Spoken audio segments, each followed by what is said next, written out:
Hello my dear students, कैसे हो आप सब। मैं Alokesh Agarwal accounts by triple A में एक बार फिर आपका स्वागत करता हूं। दोस्तों, आज हम लोग बीकॉम पार्ट 1 में जो इश्यू ऑफ शेयर कैपिटल का चैप्टर है, हम लोग आरबीडी बुक फॉलो कर रहे हैं। राजस्थान यूनिवर्सिटी के लिए आरबीडी बुक जो चलाई जाती है, आरबीडी पब्लिशर हाउस की चलती है, एक एबीसी पब्लिकेशन की भी चलती है।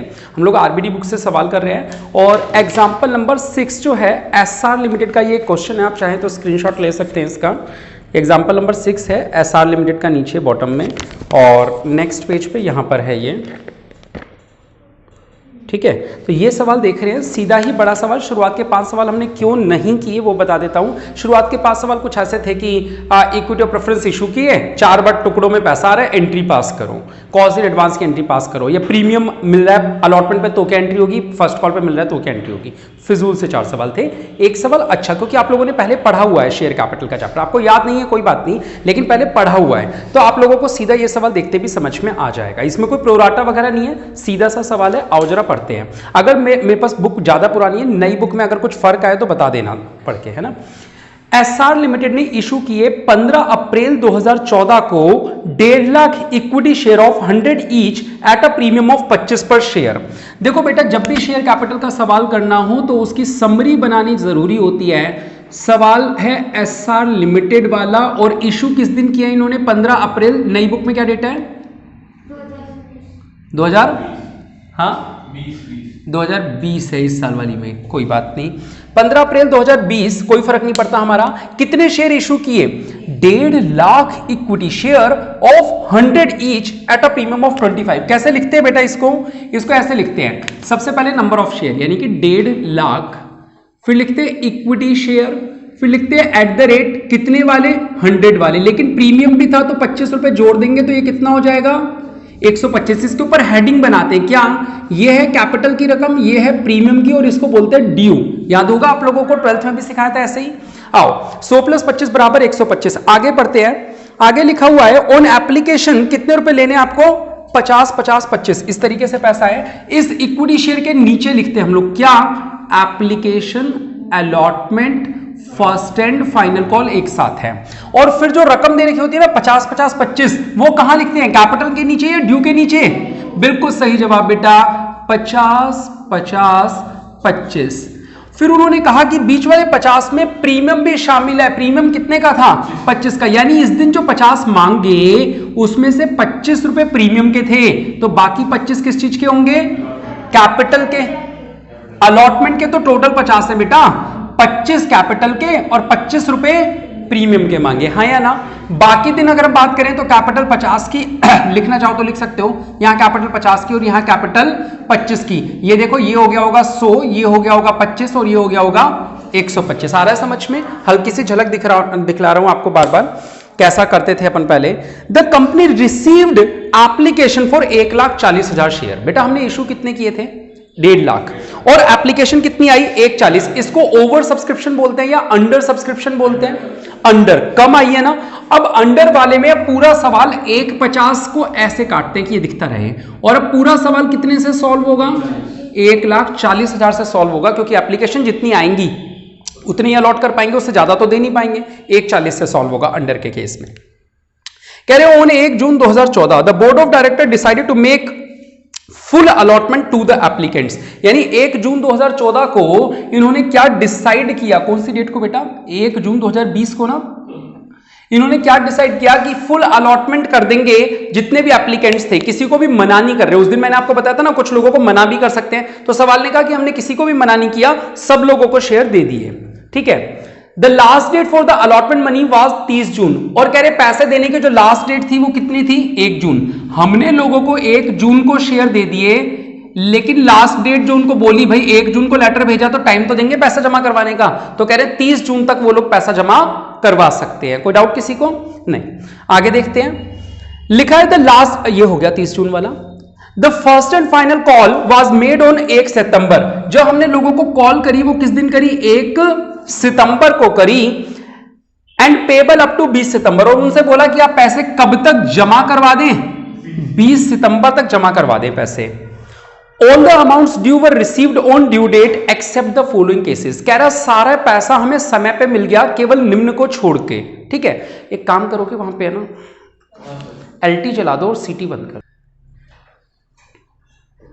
हाँ बेटा, तो हम बात कर रहे थे क्या 20 सितंबर तक का टाइम दिया हमने शेयर होल्डर्स को पैसे देने के लिए। आगे लिखा है all the amount were duly received, सब लोगों से समय पे पैसा मिल गया एक्सेप्ट। एक्सेप्ट का मतलब कि ये जो बात कही गई है सबसे समय पे मिल गया, उसका अपवाद है, यानी किनसे नहीं मिला उसके बारे में बता रहे हैं। पहला पॉइंट ध्यान से सुनना बेटा, बंदे का नाम इंपॉर्टेंट नहीं है, जो डील हुई है वो इंपॉर्टेंट है।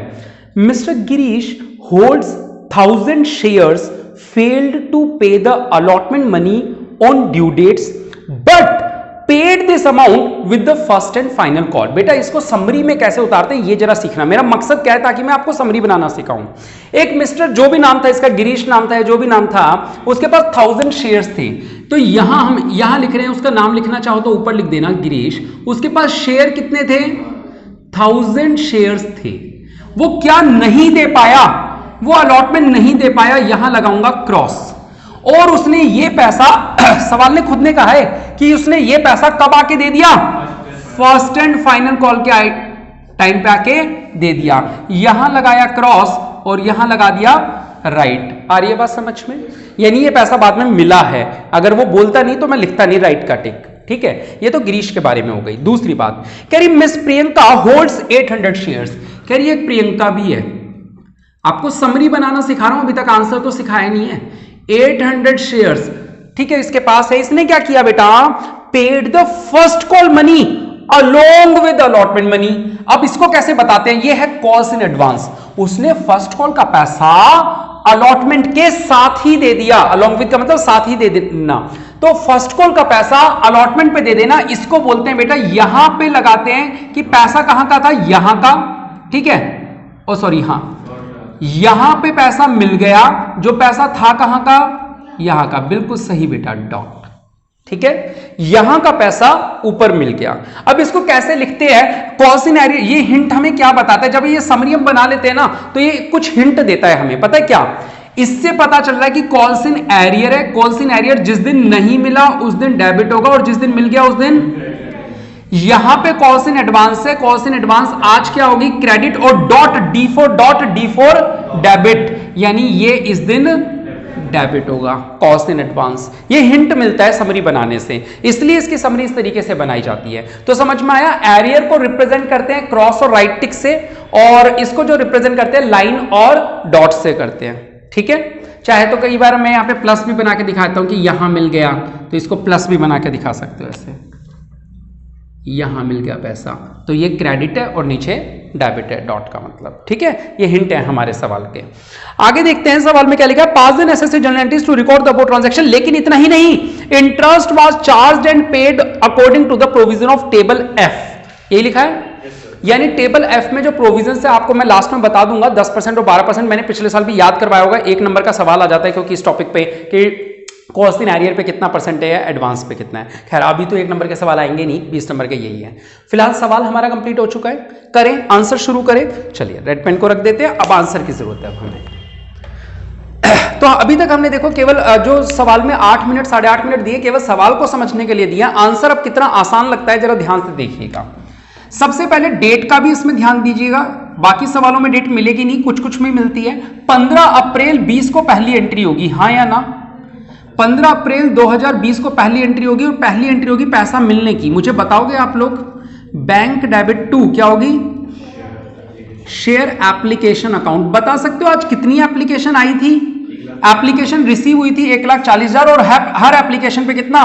50। अगर अभी तक आपने कैलकुलेटर नहीं ली है तो प्लीज आप नेक्स्ट क्लास तक जरूर ले आए, वरना दिक्कत आ जाएगी आपको। ये कैलकुलेशन लिखने की आदत डालें 2-3 दिन जरूर। ठीक है, 14 पंजे 70, 7 लाख या 70 लाख? 70 लाख। ठीक है, चलिए अगली एंट्री जो होती है, अब हमें ऐसा लगता है कि एप्लीकेशन की अगली एंट्री भी 15 अप्रैल को होनी चाहिए, लेकिन जो डेट के मामले में स्पेशल बात है सिखाने की, वो ये है एप्लीकेशन तो आज आ गई, क्या मैं लोगों को शेयर का लेटर आज ही भेज दूंगा? नहीं, मैं उनको लेटर जिस दिन भेजूंगा वो होगी अलॉटमेंट वाली डेट, यानी एप्लीकेशन को जिस दिन ट्रांसफर करते हैं ना, वो 1 जून अलॉटमेंट लेटर भेजने वाली डेट होती है। तो इंपॉर्टेंट बात क्या है यहां पे बेटा? ये 1 जून 2020 को ट्रांसफर करेंगे, ये इसकी इंपॉर्टेंट बात है। तो कर दे ट्रांसफर, एंट्री तो बड़ी आसान है। Share application debit 70 lakh to share capital 70 lakh. आसान है ना।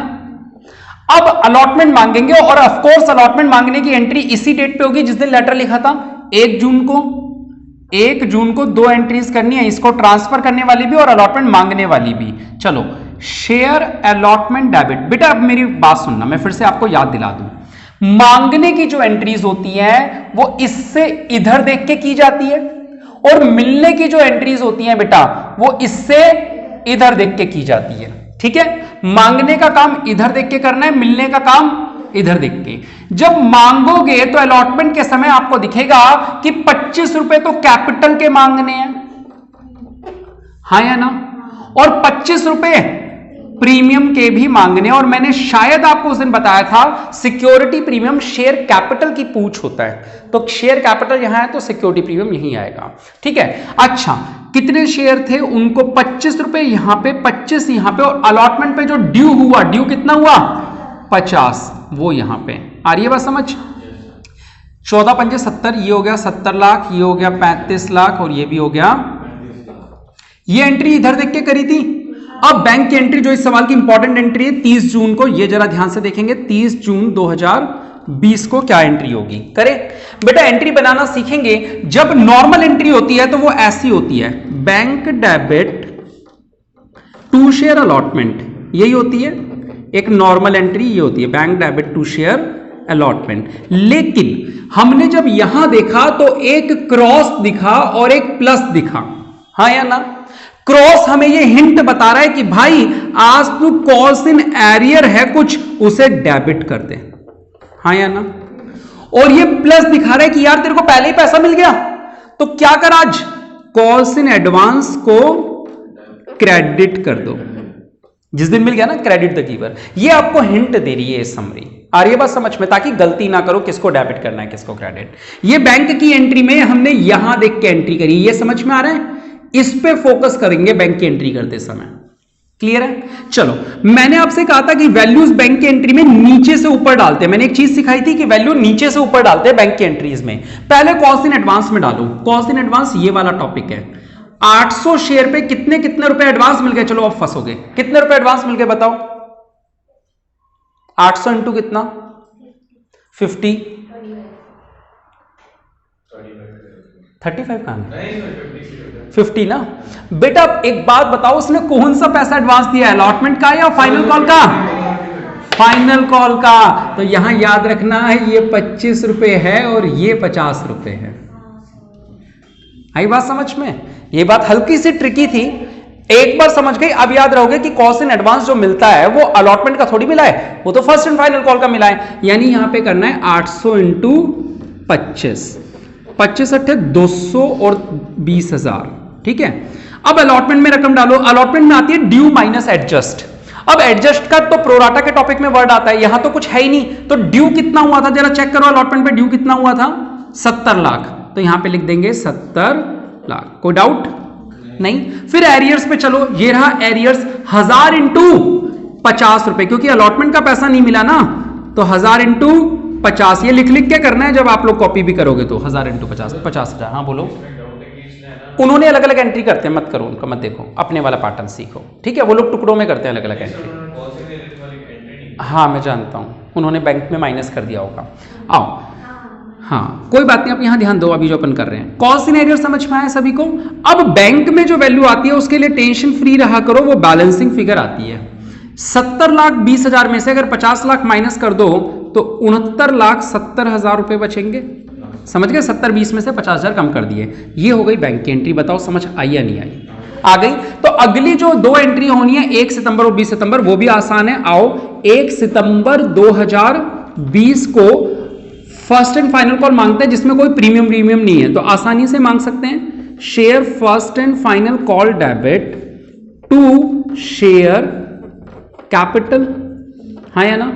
कितने रुपए मांगेंगे आज 25 रुपए, तो वही आ जाएगा 35 लाख। आ रहा है समझ। अब अगली इंपॉर्टेंट एंट्री वो और देखेंगे लास्ट 20 सितंबर की, इसके बाद इंटरेस्ट की एंट्री और करनी है। 20 सितंबर 2020 को सुनना, पैसा मिला और मिलने की एंट्री इधर देख के करते हैं। यहां दो चीजें दिख रही हैं हमें, 20 सितंबर 20 को अगर नॉर्मल एंट्री होती तो वो ये होती bank debit to share first and final call. लेकिन हमें इस सवाल में दिखा कि यहां पे भी कोई हिंट है हमारे पास। ये राइट टिक क्या बता रहा है, ये कह रहा है जो पैसा पहले ड्यू था कॉस्ट इन एरियर्स के नाम से वो आज मिल गया, यानी कॉस्ट इन एरियर जो उस दिन डेबिट किया था आज क्या कर दूं उसको क्रेडिट, हाँ या ना। कॉस्ट इन एरियर आज क्रेडिट हो जाएगा 50,000 रुपए, और ये डॉट बता रहा है कि वो जो एडवांस मिला था वो आज कंपल्सरी डेबिट करना है। ये डॉट कंपल्सरी होता है बेटा, ठीक है, ये डेबिट करना ही है। उस दिन भी मैंने बताया था आप लोगों को। तो कॉस्ट इन एडवांस 20,000 था, ये आज डेबिट होके रहेगा, चाहे सवाल कुछ बोले चाहे ना बोले। कॉस्ट इन एडवांस डेबिट होगा कितने से 20,000 से। कॉस्ट इन एरियर केवल तभी क्रेडिट होगा अगर उसने बताया हो कि ये पैसा मिल गया, अगर नहीं बताया तो क्रेडिट नहीं होगा। लेकिन कॉस्ट इन एडवांस को रिवर्स करना कंपल्सरी है, अनिवार्य है। आओ बेटा, share first and final call में आती है ड्यू माइनस एडजस्ट। ड्यू कितने हुए थे 35 लाख, तो कितना लिख दूं 35 लाख। अब यहां आती है बैलेंसिंग फिगर, ठीक है, 35 50 में से करोगे तो 35,30,000 रुपए आ गए। बताओ समझ आया या नहीं आया? क्लियर है सभी को? पक्की बात, श्योर हो? चलो ठीक है। अब वैसे तो एंट्रीज हमें दिख रहा है कि सर सवाल में तो पूरी कर दी आपने एंट्रीज तो, लेकिन उन्होंने बोला था कह रहे interest on cost in arrear और एडवांस की भी करो टेबल एफ के अकॉर्डिंग। तो मैं अब आपको पहले तो रेट्स बता देता हूं बेटा। टेबल एफ का याद है किसी को? बताओ। एरियर पे कितना, एरियर पे 10 और एडवांस पे सोच लो, कंफ्यूजन तो नहीं है। एरियर पे कितना पता भी है या नहीं पता? तुम्हारे कोर्स में भी नहीं था, सीबीएसई में नहीं था, आरबीएसई में हाँ याद नहीं है। बिल्कुल सही बेटा, interest on cost in arrear पे 10 और एडवांस पे 12। पेपर में कंफ्यूजन हो गई, अब 10 है या 12 है, कैसे याद रखेंगे? सरकार ने हमारे साथ है ना बहुत बुरा किया। हम कंपनी है जो शेयर इशू कर रही है, हमारे साथ एक बड़ी बुरी चीज करी। कह रहे कि अगर आपको सामने वाले बंदे से पैसा नहीं मिला, ये एरियर है, तो आप इससे कितना % ब्याज लोगे? इसको ब्याज दूंगा या लूंगा? एरियर पे ब्याज दूंगा या मुझे मिलेगा? मिलेगा। तो कह रहे कितना % लो? सरकार ने कहा 10%। हमने कहा बहुत बढ़िया बात है। फिर बात आई कॉस्ट इन एडवांस की। कह रहे सर इस बंदे ने मुझे पहले से पैसे दे दिए थे, इस बंदे ने मुझे पहले से पैसे दे दिए थे, तो इसको मैं ब्याज इससे लूंगा या इसको दूंगा? एडवांस पे ब्याज देना पड़ता है। कितना % सरकार ने कहा? 12। कह रहे लेने वाले से तो 10 ही लोगे, और जिसको आपको देना है उस बंदे को कितना देना है? 12। अब याद रह जाएगा, अब ये भूलोगे नहीं, कंफ्यूजन नहीं होगी कि एरियर पे कितना और एडवांस पे कितना। एरियर पे ब्याज मिलता है, मिलता कम है 10 ही, और एडवांस पे देना पड़ता है, ज्यादा देना पड़ता है। कितना %? 12%। क्लियर है ये सभी को? ठीक है, चलो अब ये एंट्री होगी किस दिन? 20 सितंबर 2020 को सबसे पहले एरियर पे लगा दे। एरियर की एंट्री, एरियर पे हमें ब्याज मिलेगा बेटा, मिलेगा, तो एंट्री क्या बनेगी? Bank debit to interest on calls in arrear, हाँ या ना? आओ कैलकुलेट करते हैं। कॉल्स इन एरियर कितने रुपए का था बेटा? 50,000 का कितना % कैलकुलेट करूं? 10%। कितने समय के लिए बेटा? ये पैसा किस दिन मिलना चाहिए था? 30 जून 20 को। तो मैं यहां लिख देता हूं, कहां से कहां तक काउंट करूंगा? 30 जून 20 से 20 सितंबर तक काउंट नहीं होगा, यहां पे 1 सितंबर तक काउंट होगा। हाँ, ये वाला 20 सितंबर तक होगा। 30 जून 20 से कब तक? 20 सितंबर 2020 तक। कितने दिन हो गए जरा चेक करें बेटा। जून तो खत्म हो गया, जुलाई के 31 दिन, अगस्त के 31 दिन और सितंबर के 20 दिन, यानी 1 और 1 2, 3 और 3 6 और 2 8, 82 डेज का होगा, हाँ या ना? लगा दूं 82 अपॉन 365, 82 अपॉन 365। ठीक है, चलो करें एक बार। 50,000 इंटू 10% इंटू 82 डिवाइड बाय 365, यार 1123। एक बार मैच कर लो नई वाली बुक में, 1123 है ना। तो ये वैल्यू जो आएगी, एक तो ये बात याद रखने की, ये 10% आएगा एरियर के केस में। दूसरी ये बात कि ये कहां से कहां तक काउंट होगा? 30 जून से 20 सितंबर, यानी बैंक वाली डेट से बैंक वाली डेट तक। ठीक है, एरियर्स वाले में, ये बात याद रखने की है। तो ये कितना आ गया था हमारा 1123 रुपये, 1123। ये एंट्री समझ में आई कैसे करी अपन ने, वैल्यू कैसे निकाली, वो बात समझ में आ गई। चलो ठीक है। 20 सितंबर 20 को एक और एंट्री होगी, इस बार एडवांस पे देना होगा ब्याज। तो इंटरेस्ट एक्सपेंस है इस बार हमारे लिए, interest on calls in advance debit to bank, पैसा जा रहा है इस बार हमारे पास से, ठीक है। कितने रुपए एडवांस थे हमारे सवाल में, 20,000। 20,000 पर जो रेट लगेगा वो कौन सा लगेगा बेटा, 12%। एडवांस पे 12% देना पड़ता है, ठीक है। उसके बाद टाइम की बात आएगी, टाइम हाँ फिर से डेट काउंट करते हैं, फ्रॉम किस दिन वो पैसे हमें देके गया, 30/6 को, है ना। फ्रॉम 30 जून 2020 से किस दिन, वैसे तो ये बैंक वाली डेट है लेकिन उसके रियल में अगर वो चाहता कोई इंसान तो 1 सितंबर को भी दे सकता था।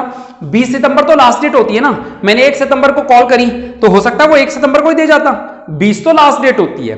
तो यानी कि इसका पैसा जो काउंट होगा वो कहां तक काउंट होगा, 1 सितंबर 2020 तक। ये बात पेपर में याद रख लेना। बैंक वाली ये क्यों, क्योंकि जिस दिन वो पैसे देके गया उसी दिन से काउंट करेंगे, लेकिन ये कब तक करेंगे, मांगने वाली डेट तक। क्योंकि हम मानते हैं कि अगर वो देने आता सर वो तो 1 तारीख को ही दे जाता पैसे, वो क्यों 20 तारीख तक का टाइम लगाता, है ना। ये बात समझ में आ रही है या नहीं आ रही, ठीक है। बहुत इंपॉर्टेंट बात है, मैंने रेड पेन से लिखी है, आप लोग भी घर पे जब कॉपी करो तो इसको इसी तरीके से करना ताकि जब रिवाइज करोगे तो याद रह जाएगा। वो बात अलग है कि 20 नंबर में शायद ही ऐसा सवाल है, प्रोराटा फॉर फ्यूचर के साथ आएगा, इसके साथ तो आएगा नहीं, बट स्टिल सीखने की बात है तो सीख सकते हो। तो यहां कितना टाइम हो गया बेटा, जून तो है ही नहीं, जुलाई के 31, अगस्त के 31 और सितंबर तो है ही नहीं, 1 सितंबर को डेट मानो या ना मानो, तो कितना हो गया 62 डेज। हाँ 2 महीने कर देते हैं इसको ऐसे लिख देते हैं 2 महीने, 2 months। तो ये हो गया हमारा 2/12, तो 12 से 12 कैंसिल, 20 दूनी 4, 400 रुपये आ रहा होगा आंसर, चेक कर लो। डन। तो देखो 2 ही एंट्री बाकी थी, एंट्री तो हमें फिर भी आती होगी बैंक डेबिट टू एरियर वाला और एडवांस डेबिट टू बैंक वाला, लेकिन मुद्दा था कि इसकी कैलकुलेशन कैसे करनी है, ठीक है। तो पहली बात तो इस सवालों में जो मेन इंपॉर्टेंट बात थी वो ये थी कि आपको ये वाली 2 चीजें समझ में आई या नहीं आई, फिर बाद में इनको जो रिवर्स किया वो समझ आया या नहीं आया, उसके बाद जो ये 2 एंट्रीज थी ये जरूर आनी चाहिए। इस सवाल की खास बातें सारी यही थी, बाकी बेसिक थी, ठीक है। तो हमने एक अच्छा सवाल शुरुआत से ही देख लिया। आप लोगों को सवाल कैसा लगा लाइक और कमेंट करके जरूर बताएं। बहुत बहुत शुक्रिया। जय हिंद, जय भारत। तो नेक्स्ट क्वेश्चन एक हम होमवर्क में दे रहे हैं, एक बार जरा देख लीजिए, समरी के अंदर मैं आप लोगों को करवा देता हूं इस सवाल को। तो ये अगला सवाल होगा अमित लिमिटेड का, है ना। Amit limited was registered with an authorised capital of 1 crore divided into 60,000 equity share of 100 each and 40,000 12% preference share of 100 each. वैसे तो हमें ऑथोराइज्ड लिखने की जरूरत नहीं होती, फिर भी अगर लिखना चाहो तो लिख दो, क्योंकि ऑथोराइज्ड वैसे काम नहीं आते, स्टिल लिख लो। 60,000 इक्विटी शेयर है 100 वाले, सवाल करते समय ये काम नहीं आते। 60,000 इक्विटी शेयर 100 वाले, तो ये कितने के हो गए, 60 लाख के। और 40,000 प्रेफरेंस शेयर है जिनका नाम है 12% प्रेफरेंस शेयर 100 वाले, है ना। 40,000 12% प्रेफरेंस शेयर है @100 वाले, तो ये कितने हो गए, 40 लाख के, ठीक है। टोटल 1 करोड़ की ऑथोराइज कैपिटल हो गई जो काम नहीं आएगी। आगे देखो, कह रहे on 1 April 14 17,500 equity shares were offered. सवाल में इशू काम आता है 1 अप्रैल, डेट बोलना बेटा न्यू बुक में, 1 अप्रैल 2020 को हमने जो इशू किए ना वो काम में आता है। कितने शेयर इशू किए, 17,500 इक्विटी शेयर इशू किए जो कि थे 100 रुपए वाले, है ना। कितने में किए, एट अ प्रीमियम ऑफ 20 है बेटा, 20% ही है, एट अ प्रीमियम। हाँ तो 100 प्लस 20 कितना हो गया, 120। ये कैपिटल की रकम, ये प्रीमियम की, और ये ड्यू, ठीक है। आगे देखो, table as follows, application allotment first call second call, application allotment first call second call. 4 बार पैसा लेना है, 30 40 25 25। कहां लिखूंगा, ड्यू के नीचे, 30, 40, 25, 25। ठीक है, अच्छा 40 रुपए में 20 रुपए शामिल है, यानी कि इसमें 20 रुपए तो प्रीमियम था, बाकी 20 रुपए किस चीज के थे? अलॉटमेंट के। बाकी सब 30, 25, 25 ऐसे ही लिख सकते हैं, चाहो तो चेक कर लेना, ये 100, ये 20 और ये 120 बन रहा होगा। हाँ हाँ, क्या लिखा है? वो तो डेट्स हैं, वो भी लिख देंगे, डेट तो लिख देते हैं। चलो लिख देता हूं, ये 1 मई, ये तो 1 अप्रैल 20 को है बेटा, है ना? ये 1 अप्रैल 20 को है। इसके बाद जो अगली डेट है वो 1 मई है, इसकी डेट क्या डालनी है? 1 मई 2020। ठीक है, और उसके बाद अगली डेट क्या डालनी है 1 मई के बाद? कह रहे 2 मंथ्स आफ्टर अलॉटमेंट, तो 1 जुलाई डाल दूं, 2 महीने बाद। और क्या लिखा हुआ है? 1 मंथ आफ्टर फर्स्ट कॉल, यानी कि 1 अगस्त 2020। ठीक है, डेट्स हो गई है तो। अच्छा, इसमें 2 डेट्स नहीं दे रखी, यानी कि इस दिन मांगे और इस दिन मिले, तो आप एक ही डेट पकड़ोगे, ये वाली जो है, मांगने की भी इसी दिन, मिलने की भी इसी दिन। कह रहे हैं एप्लीकेशन पर रिसीव फॉर 16,000 इक्विटी शेयर। ये क्या हुआ बेटा? 17,500 इशू किए थे, आपको 16,000 ही एप्लीकेशन आई, तो अब सवाल 17.5 से सॉल्व होगा, 16 से? 16 से, वेरी गुड। आगे क्या लिखा हुआ है? कहा क्या? हाँ, the directors allotted all the shares on the 1 मई। अच्छा, 1 मई को अलॉटमेंट करिए। अगर ये बात नहीं भी बताता तो हमें पता है कि ये जो एप्लीकेशन को ट्रांसफर करने की डेट होती है ये 1 मई होती है, यानी कि अलॉटमेंट वाली डेट होती है।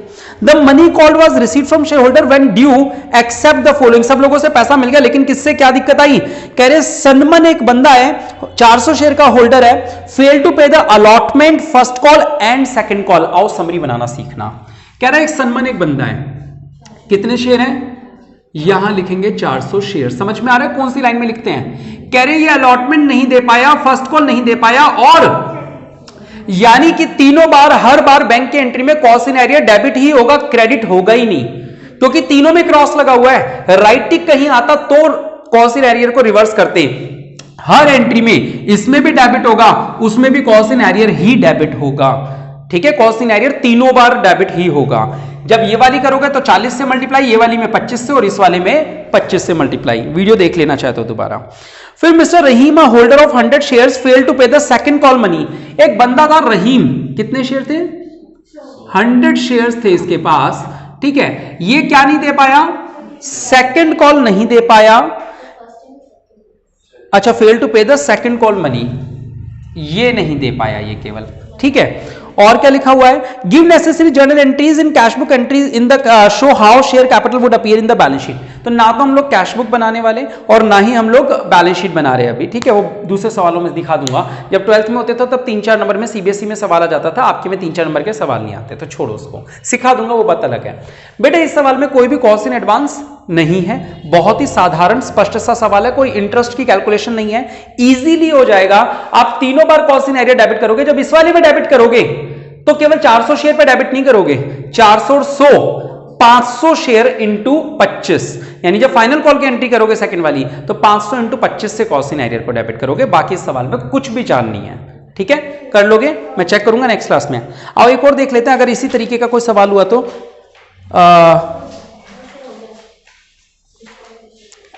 डिस्काउंट तो टॉपिक ही नहीं होता। चलो इसके बाद फिर प्रोराटा वगैरह शुरू होगा, तो नेक्स्ट में वो करेंगे। तो आप लोग इसका स्क्रीनशॉट ले सकते हैं और आप लोग इसे कॉपी कर सकते हैं। चलिए आज की क्लास इतनी ही, फिर मिलेंगे नए सवालों के साथ। तब तक के लिए शुक्रिया। जय हिंद, जय भारत।